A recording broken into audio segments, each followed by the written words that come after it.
Hello, this is Big Boss Rescue Chief of Humane Emergency Animal Rescue.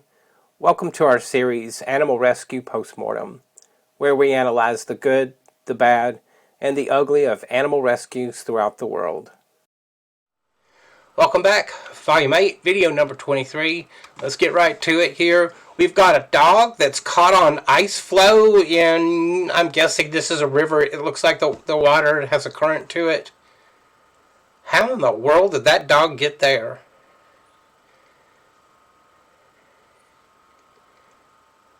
Okay, so I don't know if you noticed that, but watch this.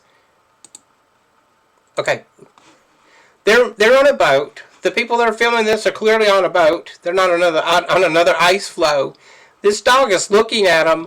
Watch what happens with this dog. This is a very typical thing that we see with dogs in rescue situations. They're not familiar with the people who have shown up to help them. And watch this flea behavior. Did you see that?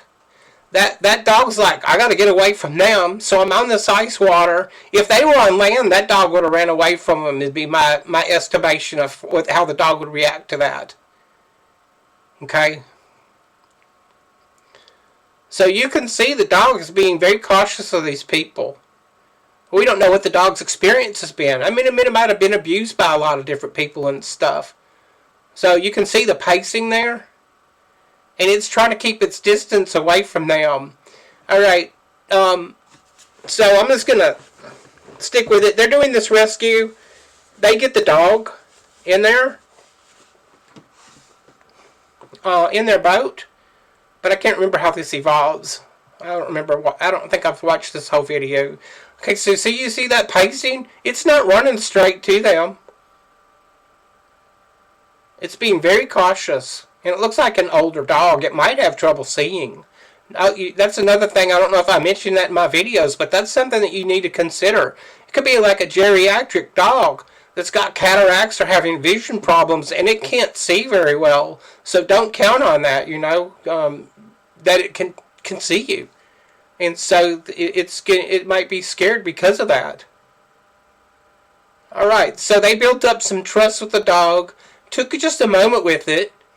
Like you should take with all animals when you're approaching them. Instead of just running in and start putting hands on animals, that's usually not the best way to do it. We understand there's urgency in a situation there, but just running in and start grabbing and moving and stuff, animals don't like that kind of thing. Give them their space, build up a little rapport, a little bit of trust with that animal, and then you've got a good chance of having success like they did. But remember, what we saw right here, it's like, it doesn't recognize those people and the flea behavior. You can see that in its body language there for just a moment in time, and then it took off. If it would have been on land, I guarantee you that dog would have just ran away from these people. Okay, where are we at? We're on water that's got ice in it. I'll always fall back to water rescue PPE is essential for this kind of rescue. If you go overboard, you want to be in a dry suit with a PFD on and a helmet. Always. Alright? So, animal rescue people, human rescue people know this, except if you were to check out video number 20 of Volume 8, you would see them not practicing that. But the thing is, human rescue people, by this time, when this video's made, they should know better than to go out and do any kind of rescue on water without water rescue PPE. Alright, so that big, long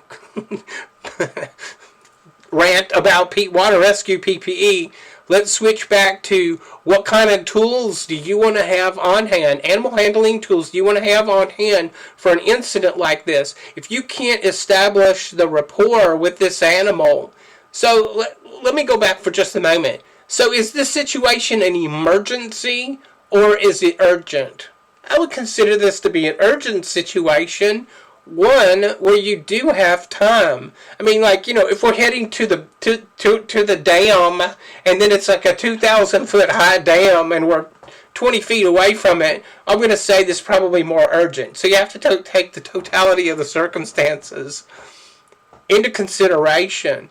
But remember, we're going by the circumstances that we see in the video. But I like to play it a little bit about what if outside of that. But we can see what's going on here. So if you've got the time, take a little bit of time, establish that rapport, some trust with the animal. But by all means, the two tools, animal handling tools I'm taking with me on an incident like this, I'm taking my net and I'm taking my catch pole. Those are my go-to tools for an incident like this, especially when I'm dealing with a small dog like this.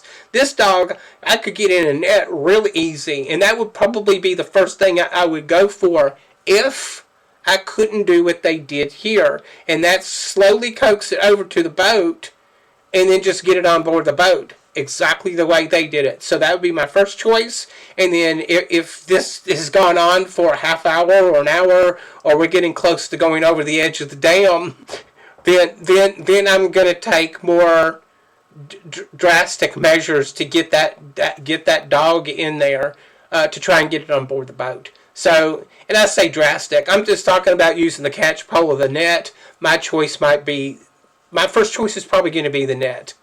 But it's hard to say because I'm not there. Alright? Make sure that you subscribe to our YouTube channel. It's vitally important that you do that. Show us your support by subscribing to us. It's absolutely free, no obligation. Like the video, share it on your social media, leave a comment down below. And then also go over to our website. I'm not going to tell you what's on the website. I'm just going to let you got to go over there and figure out for yourself. And if you can, make a donation to us. We really would appreciate that. And just check out the website, because I think you'll find something there that will be helpful to you in terms of preparedness and feel-good stories and that kind of stuff. All right? Guess what? We'll see you in the next video.